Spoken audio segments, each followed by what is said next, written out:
शहाजी महाराजांनी अगोदर निजामशाही वाचवण्यासाठी निजामशहाच्या वंशातला एक लहान मुलगा त्यांनी जवळ केला, आपल्या मांडीवर त्याला घेऊन महाराज बसायचे मसनदीवरती आणि तो राजा आहे असं जणू काही दाखवून काही दिवस त्यांनी कारभार करण्याचा प्रयत्न केला. म्हणजे मला असं वाटतं की मराठ्यांचं जे हे आहे महत्त्व, सत्तेचं मूळ, की आपण सत्ता चालवू शकतो, स्वतः चालू शकतो, दुसऱ्यांच्या मार्फत चालवू शकतो.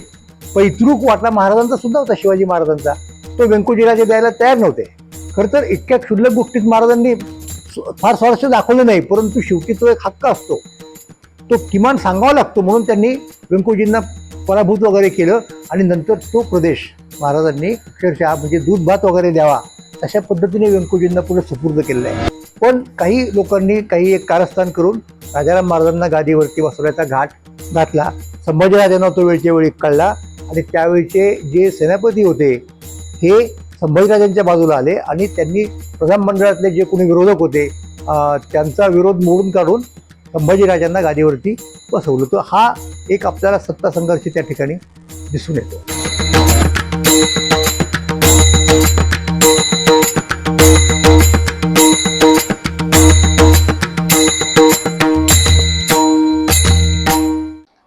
नमस्कार, मी सदानंद मोरे. महाराष्ट्र मंथन अंतर्गत सत्ता संवाद अर्थात मसलह ते मसनद या मालिकेमध्ये आपले सगळ्यांचं मनापासून स्वागत करतो. रामदेवराव यादवांच्या राज्याच्या नष्ट झाल्यानंतरच्या काळामध्ये काय झालं की तिकडे आपण ते पाहिला मुद्दा, बहमनी, विजयनगर, अमुक तमुक. पण एक गोष्ट आणखीन लक्षात ठेवली पाहिजे की यादवांची एक शाखा मुंबईजवळ, म्हणजे आज ज्याला आपण मुंबई म्हणतो की नाही, तेव्हा मुंबई असं काही फार नाव नव्हतं. मुळात माहीम किंवा महिकावती असं ते राज्य होतं. तर तिथे एक राज्य, म्हणजे राज्य ते अगोदरच आहे, स्थापन झालं आणि त्याचा सुद्धा एक महत्वाचा रोल आहे. म्हणजे मुंबई वसवण्यामध्ये आपल्याला इंग्रजांचा रोल पटकन लक्षात येतो, पण या महिकावतीच्या बिंबराजांचा जो काही रोल होता, जी भूमिका होती, ती आपल्या लक्षात येत नाही. अलीकडच्या काळामध्ये संदीप दहिसरकर या तरुण संशोधकांना एक चांगलं पुस्तक बिंबाख्यान लिहिलेलं आहे आणि ते वाचता जर तुम्हाला या सगळ्या घडामोडींच्या वरती प्रकाश पडला असं लक्षात येईल. पण तो मुद्दा वेगळा. मला सांगायचं काय की तिथे काही फक्त मी ज्या सत्तांची नावं मगाशी घेतली की नाही, की अगोदर बहमनी राज्य झालं, मग त्याच्या 5 शाखा झाल्या, त्यातल्या 3 राहिल्या वगैरे वगैरे, आणि दरम्यानच्या काळामध्ये उत्तरेकडचे मोगल यायला लागले आपल्याकडे दिल्लीवरनं. पण तरी सुद्धा इथे आणखीन एक परकीय सत्ता होती. ती कोणती? तर गोवा आणि संपूर्ण परिसर, की ज्याच्यामध्ये वसई वगैरे शहरं सुद्धा यायची, तो पोर्तुगीजांचा पट्टा होता. म्हणजे तिथं पोर्तुगीजांची सत्ता होती. तर मग बघा ना किती बहुरंगी झाला हा सगळा सत्तेचा संघर्ष. आणि त्या पोर्तुगीजांच्या सत्तेबरोबर थोड्याफार प्रमाणामध्ये शिवाजी महाराजांना आणि नंतर अधिक प्रमाणात संभाजीराजांना सुद्धा संघर्ष करावा लागलेला आहे. पण त्या काळात मुख्य शत्रू हा उत्तरेतला मोगल असल्यामुळं तो जो काही चॅप्टर होता तो असा मागे, ज्याला आपण म्हणतो ऑप्शनला टाकतात, तो टाकावा लागला. नंतरच्या काळामध्ये बाजीराव पेशवा वगैरे जेव्हा असायचा, राज्य करत होता, राज्य म्हणजे पेशवाच होता, फक्त छत्रपतींच्या वतीने ते पेशवे मंडळी राज्य करायची, तेव्हा चिमाजी आप्पा यानं शर्थीनं युद्ध केलं, कित्येक वर्ष चाललं आणि वसईमधलं पोर्तुगीजांचं वर्चस्व कायम मोडून टाकलं. तर हाही एक महत्त्वाचा मुद्दा, ज्याला आपण उपाख्यान म्हणू शकतो, तो लक्षात ठेवला पाहिजे. पण ते असो, आपला मुद्दा तो होता की छत्रपती शिवाजी महाराजांच्या काळामध्ये काय प्रकारची परिस्थिती होती त्यांच्या उदयाच्या वेळेला. तर मी तुम्हाला सांगितलं की या 3 सत्ता, दक्षिणेतल्या इस्लामी सत्ता, नंतर उत्तरेतली मोगलांची सत्ता दक्षिणेमध्ये आलेली, आणि अर्थात पोर्तुगीज, आणि अर्थात सिद्धीसारखा छोटासा शत्रू सुद्धा होताच. तर या सगळ्या मोठ्या पार्श्वपटावरती शिवाजी महाराजांचं कार्य झालं. पण त्यासाठी ज्याला बॅकग्राऊंड म्हणतो आपण, पार्श्वभूमी, ती कुणी निर्माण केली होती? तर ती शहाजी महाराजांनी केली होती. शहाजी महाराजांनी अगोदर निजामशहाकडे नोकरी केली, नंतर ते आदिलशहाकडे गेले आणि तिथे असताना बंगलोरमध्ये, बंगळुरू म्हणतो आपण त्याला आज, त्यांनी जवळजवळ स्वतंत्र राजा अशा प्रकारचा आपला एक दर्जा, अशा प्रकारचा आपला एक धाक निर्माण केला. तत्पूर्वी त्यांनी आणखीन एक प्रयत्न करून पाहिला होता. तो कोणता? तर निजामशाही वाचवण्यासाठी निजामशहाच्या वंशातला एक लहान मुलगा त्यांनी जवळ केला, त्याला आपल्या मांडीवर त्याला घेऊन महाराज बसायचे मसनदीवरती आणि तो राजा आहे असं जणू काही दाखवून काही दिवस त्यांनी कारभार करण्याचा प्रयत्न केला. म्हणजे मला असं वाटतं की मराठ्यांचं जे हे आहे महत्त्व, सत्तेचं मूळ, की आपण सत्ता चालवू शकतो, स्वतः चालवू शकतो, दुसऱ्यांच्या मार्फत चालवू शकतो, हा प्रयत्न त्यांनी केला. परंतु त्याच्यात त्यांना यश आलं नाही आणि शेवटी त्यांना नाईलाजानं शेवटी खाली विजापूरकरांकडं जावं लागलं, आदिलशहाकडं. आणि मग त्यांनी बंगळूरमध्ये स्वतंत्रपणे आपली जहागिरी निर्माण केली आणि तिथनं तो कारभार केला. आणि तिथे शिवाजी महाराज जेव्हा आले लहान वयामध्ये, तेव्हा त्यांना तो सगळा प्रकार पाहायला मिळाला. कदाचित विजयनगरच्या राज्याचे अवशेषही त्यांनी पाहिले असतील, त्यातनंही त्यांना काही प्रमाणात प्रेरणा मिळाली असली पाहिजे असं शेजवलकरांसारखे इतिहास संशोधक गंभीरपणाने म्हणतात. ते काही असो, नंतर जेव्हा ते परत आले महाराज, शिवाजी महाराज, तेव्हा त्यांनी खरोखर स्वराज्याचा संकल्प, जो खरं तर शहाजी महाराजांनी सोडलेला असण्याची शक्यता आहे, तो पुढे नेला आणि खरोखर स्वराज्याची स्थापना केली. तेव्हा महाराजांची मसनद हे खरं स्वराज्य झालं. त्याला नावच त्यांनी स्वराज्य दिलं, हे लक्षात घ्या. त्या काळामध्ये अशा पद्धतीची कल्पनासुद्धा मनामध्ये येणं हे जवळजवळ अशक्य होतं. इतका तो लोकांच्या मनावरती विलक्षण पगडा बसला होता. दिल्लीश्वर किंवा जगदीश्वर असं भारतातले लोक म्हणत होते. पण त्या सगळ्या कल्पनेला एक छेद देऊन शिवाजी महाराजांनी इतिहासाचा प्रवाह बदलला. आपल्याला काही तो सगळा इतिहास सांगायचा नाही, आपण वेळोवेळी सांगत आलेलो आहोत. राज्याभिषेकाच्या संदर्भात त्यातल्या बऱ्याचशा गोष्टी स्पष्ट केलेल्या आहेत. पण इथे काय सांगायचं आहे, छत्रपती शिवाजी महाराजांनी अशा प्रकारे स्वतःचा राज्याभिषेक केला. स्वतंत्र राजा म्हणून ते सिंहासनावरती बसले. मसनद म्हणजे काही सार्वभौम राजाचं चिन्ह नाही, लक्षात घ्या. त्यासाठी स्वतंत्र सिंहासनच लागतं. पण सामान्यपणे तो शब्द सिंहासन वाचक वापरला जातो म्हणून आपण वापरत होतो. तर आता सांगायचा मुद्दा असा आहे की छत्रपतींनी ते जे राज्य केलं ते मोडण्यासाठी स्वतः औरंगजेबाला पुढे दक्षिणेत यावं लागलं. पण जोपर्यंत महाराज होते तोपर्यंत त्याची हिंमत नाही झाली. महाराजांच्या पश्चात आता हा मुद्दा आला. मी जो सत्ता संघर्ष नावाचा मुद्दा सांगितला तुम्हाला, तो इथे येतो. म्हणजे झालं कसं माहिती आहे का, शिवाजी महाराजांना दोन पुत्र, एक संभाजीराजे थोरले आणि दुसरे राजाराम महाराज धाकटे, आणि ते सावत्र बंधू होते. आता अशाच प्रकारची एक गोष्ट छत्रपती शिवाजी महाराजांच्या बाबतीत सुद्धा घडली. शिवाजी महाराजांचे सावत्र बंधू म्हणजे शहाजीराजांचे चिरंजीव, धाकटे चिरंजीव हे व्यंकोजीराजे, त्यांना त्यांनी ती जहागीर वगैरे दिली. नंतर तंजावरला पुढचं त्यांचं वगैरे राज्य झालं हे आपल्याला माहिती आहे. पण त्या जहागिरीमध्ये पैतृक वाटा महाराजांचा सुद्धा होता, शिवाजी महाराजांचा. तो व्यंकोजीराजे द्यायला तयार नव्हते. खरं तर इतक्या क्षुल्लक गोष्टीत महाराजांनी फार स्वारस्य दाखवलं नाही, परंतु शेवटी तो एक हक्क असतो, तो किमान सांगावा लागतो. म्हणून त्यांनी व्यंकोजींना पराभूत वगैरे केलं आणि नंतर तो प्रदेश महाराजांनी अक्षरशः म्हणजे दूध भात वगैरे द्यावा तशा पद्धतीने व्यंकोजींना पुढे सुपूर्द केलेला आहे. पण हा संघर्ष असतो, कुठे कुठे संघर्ष होतो, थोड्या मोठ्या प्रमाणात लढाया कराव्या लागतात, ते सगळ्यांच्याच वाट्याला येतो. संभाजीराजांच्या वाट्याला हे जास्त आलं. संभाजीराजे पन्हाळगडावरती असताना इकडे रायगडावर शिवाजी महाराजांचा दुर्दैवी मृत्यू झाला आणि त्यांच्या पश्चात काय करायचं, तर तेव्हा सरदार मंडळींमध्ये दोन गट पडले.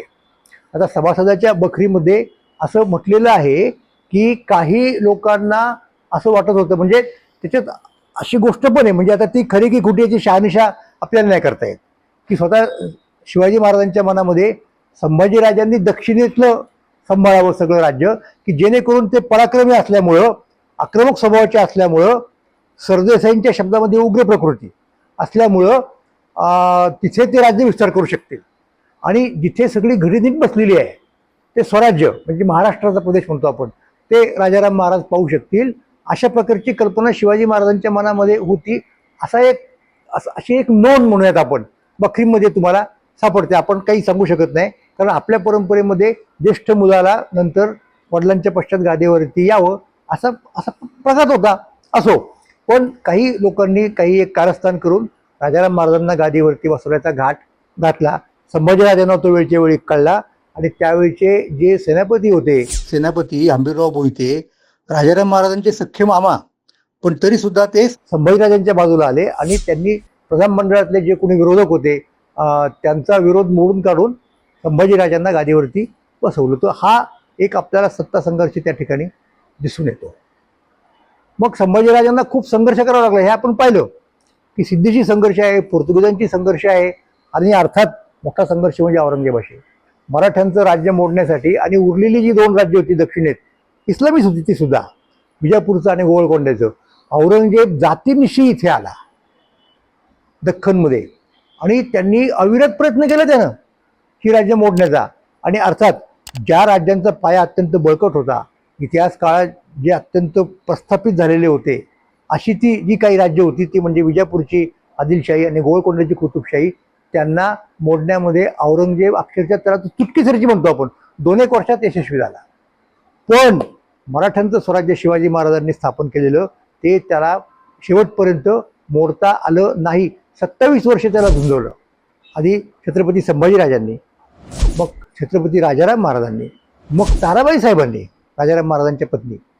हे सगळं घडलं आणि शेवटी इथली माती आपल्या ताब्यात घेण्यासाठी, म्हणजे तिच्यावरती कब्जा मिळवण्यासाठी आलेला औरंगजेब इथल्या मातीत मिळून गेला. हा 27 वर्षांचा जवळजवळचा संघर्ष आहे. आणि त्या संघर्षामुळं मराठ्यांची मसनद, मराठ्यांचं स्वराज्य टिकलं आणि औरंगजेब 1707 मध्ये मृत्यू पावला. आता औरंगजेबाच्या मृत्यूनंतर मोगलांनी एक खेळी केली. ती कोणती? की ताराबाईंनी राज्य मधल्या काळात राखलं होतं, हे सगळ्यांना माहिती होतं. परंतु दरम्यानच्या काळामध्ये छत्रपती संभाजी महाराजांचे चिरंजीव, त्याचा नंतर त्यांना शाहू महाराज नाव दिलं गेलं औरंगजेबाच्याकडं ते असताना, आणि त्यांच्या मातोश्री म्हणजे संभाजीराजांच्या पत्नी येसूबाई, महाराणी येसूबाई, त्यांना रायगड जेव्हा जिंकला औरंगजेबाच्या सैन्याने, तेव्हा त्यांनाही त्यांनी ताब्यात घेतलं आणि आपल्याकडे ठेवलं. अशा परिस्थितीमध्ये औरंगजेबाच्या मृत्यूनंतर मराठ्यांमध्ये संघर्ष पेटावा म्हणून त्याच्या औरंगजेबाच्या वारसदारांनी शाहू महाराजांना मुक्त केलं आणि शाहू महाराज इथे येऊन त्यांनी राज्यावरती दावा सांगितला. आता तो दावा ताराबाईंना मान्य होईना. मग त्यांच्यात संघर्ष झाला की ज्या संघर्षामध्ये शाहू महाराज शेवटी यशस्वी ठरले. आणि तरी देखील शाहू महाराजांनी तारा राणींना तो वारणेचा तह झाला आणि तिथे कोल्हापूरमध्ये ताराबाईंचं राज्य होईल अशा पद्धतीनं आजच्या पद्धतीची एक तडजोड झाली. पण मुख्य प्रभाव ज्याला म्हणतो आपण राज्याचा, मसनद मुख्य, ती सातारा इथे झाली आणि तिथे शाहू महाराज मराठी दौलतीचे धनी झाले. हा पुढचा मुद्दा. शाहू महाराजांच्या काळामध्ये मराठ्यांच्या स्वराज्याचं साम्राज्य होण्याची प्रक्रिया सुरू झाली आणि तिथे एक थोडा वाद होता. त्या वादासंबंधीची चर्चा तुम्हाला बखरीमध्ये वगैरे सापडते. तो वाद कोणता? तर काही लोकांचं म्हणणं असं होतं, याच्यामध्ये श्रीपतराव प्रतिनिधी हे पारंपरिक प्रतिनिधी घराण्याचे मराठ्यांच्या अष्टप्रधान मंडळातील हे प्रमुख होते. त्यांचं म्हणणं असं होतं की मराठ्यांनी पहिल्यांदा दक्षिणेचा बंदोबस्त करावा. तिथे निजाम होता, मुघल बादशाचा प्रतिनिधी, त्याला संपवावं आणि मग उत्तरेकडे लक्ष द्यावं. याच्या उलट ज्यांना शाहू महाराजांनी पेशवे नेमलं आणि अधिक अधिकार दिले, पहिल्यांदा बाळाजी विश्वनाथ आणि नंतर बाळाजी विश्वनाथचा मुलगा थोरले बाजीराव. बाजीरावाचं म्हणणं असं होतं तिथे की आपण उत्तरेकडे जाऊ, कारण उत्तर हे केंद्र आहे. ती एकदा ताब्यात घेतली की बाकीच्या गोष्टी आपोआप पाठीमागे येतात, असं बाजीरावाचं म्हणणं होतं. त्यांचा भर दरबारामध्ये वाद झाला आणि बाजीरावाची मागणी किंवा म्हणणं किंवा प्रेझेंटेशन म्हणूयात हे शाहू महाराजांना पटलं आणि मग उत्तरेकडं मराठे जायला सुरुवात झाली आणि उत्तरेवरती मराठ्यांनी अंमल प्रस्थापित केला, ज्याला आपण मराठ्यांची संस्थानं म्हणतो. मग उत्तराभिमुख झालं मराठ्यांचं राजकारण आणि मग तसं झाल्यानंतर आपली संस्थानं जी निर्माण झालीच, ती कोणती होती? तर इंदूरमधलं होळकरांचं, हे आपल्याला माहिती आहे. नंतर उज्जैन ग्वाल्हेरमधलं शिंद्यांचं, हेही माहिती आहे आपल्याला. धारला पलीकडे पवारांचं, तेही माहिती आहे आपल्याला. नंतर इकडे गुजरातमध्ये गायकवाडांचं, तेही आपण जाणतो. आणखीन जर आपण पूर्वेकडे गेलो तर ओरिसामध्ये भोसल्यांचं, नागपूरकर भोसल्यांचं, ही आपल्याला माहिती आहे. ही मुख्य संस्थानं. आणि शिवाय सागर वगैरे ठिकाणी सुद्धा मराठ्यांची छोटी छोटी सत्ता केंद्र निर्माण झाली. आणि apart from all those things मराठे दिल्लीपर्यंत पोहोचले आणि त्यांनी दिल्लीच्या बादशाला आपल्या ताब्यात ठेवून भारताचा राज्यकारभार पाहिला. म्हणजे मराठ्यांची जी मसनद मी तुम्हाला म्हणालो ती किती व्यापक झाली, ती सत्ता किती व्यापक झाली. आणि हे सगळं होत असताना त्याच्यामध्ये सुद्धा आपल्याला काही गोष्टी दिसून येतील, त्याचा आपण नंतर वापर करणारच आहोत. पण अशा पद्धतीने संपूर्ण उत्तर भारत अशा प्रकारे मराठ्यांनी तो व्यापलेला दिसून येतो. आणि दक्षिण भारतात सुद्धा शहाजीराजांची जी दुसरी पाती म्हणता येईल आपल्याला, ते व्यंकोजी राजे त्यांनी तंजावरला आपलं एक सत्ता केंद्र निर्माण केलं. जरी त्यांनी स्वतंत्र राज्य स्थापन केलं असं आपण नाही म्हणू शकत. त्यांनी तिथल्या सुलतानाचा बादशाचा एक ताबा घेतला, काय म्हणतात त्याला ताबेदारीच पत्करली होती. पण व्हर्च्युअली ज्याला म्हणतो आपण म्हणजे ते स्वतंत्रच होते आणि त्यांनी तिथे विद्या आणि कला यांचा प्रसार करण्याचा फार मोठा प्रयत्न केला की ज्याच्यामुळं पुढे दक्षिण भारतामध्ये एक प्रकारचं रेनेसा म्हणूयात आपण ते शक्य झालं. असा हा मराठ्यांच्या मस नदीतल्या संघर्षाचा सुद्धा आपल्याला भाग पुढे दिसून येईल. आणि पुढे काय झालं हे आपण आता याच्या पुढच्या एपिसोडमध्ये पाहूयात. नमस्कार. जोपर्यंत पेशव्यांच्या घराण्यामध्ये कर्तबगार पुरुष जन्माला येत होते तोपर्यंत लोक त्यांच्या जातीकडे पाहत नव्हते. पण नंतर ज्या वेळेला धाकट्या बाजीराव म्हणजे कळत झाला त्या काळात असं झालं की आपल्याकडे सत्ता संघर्षाचं रूपांतर ऑलमोस्ट जातीय संघर्षात झालं, उपजातींच्या संघर्षामध्ये झालं.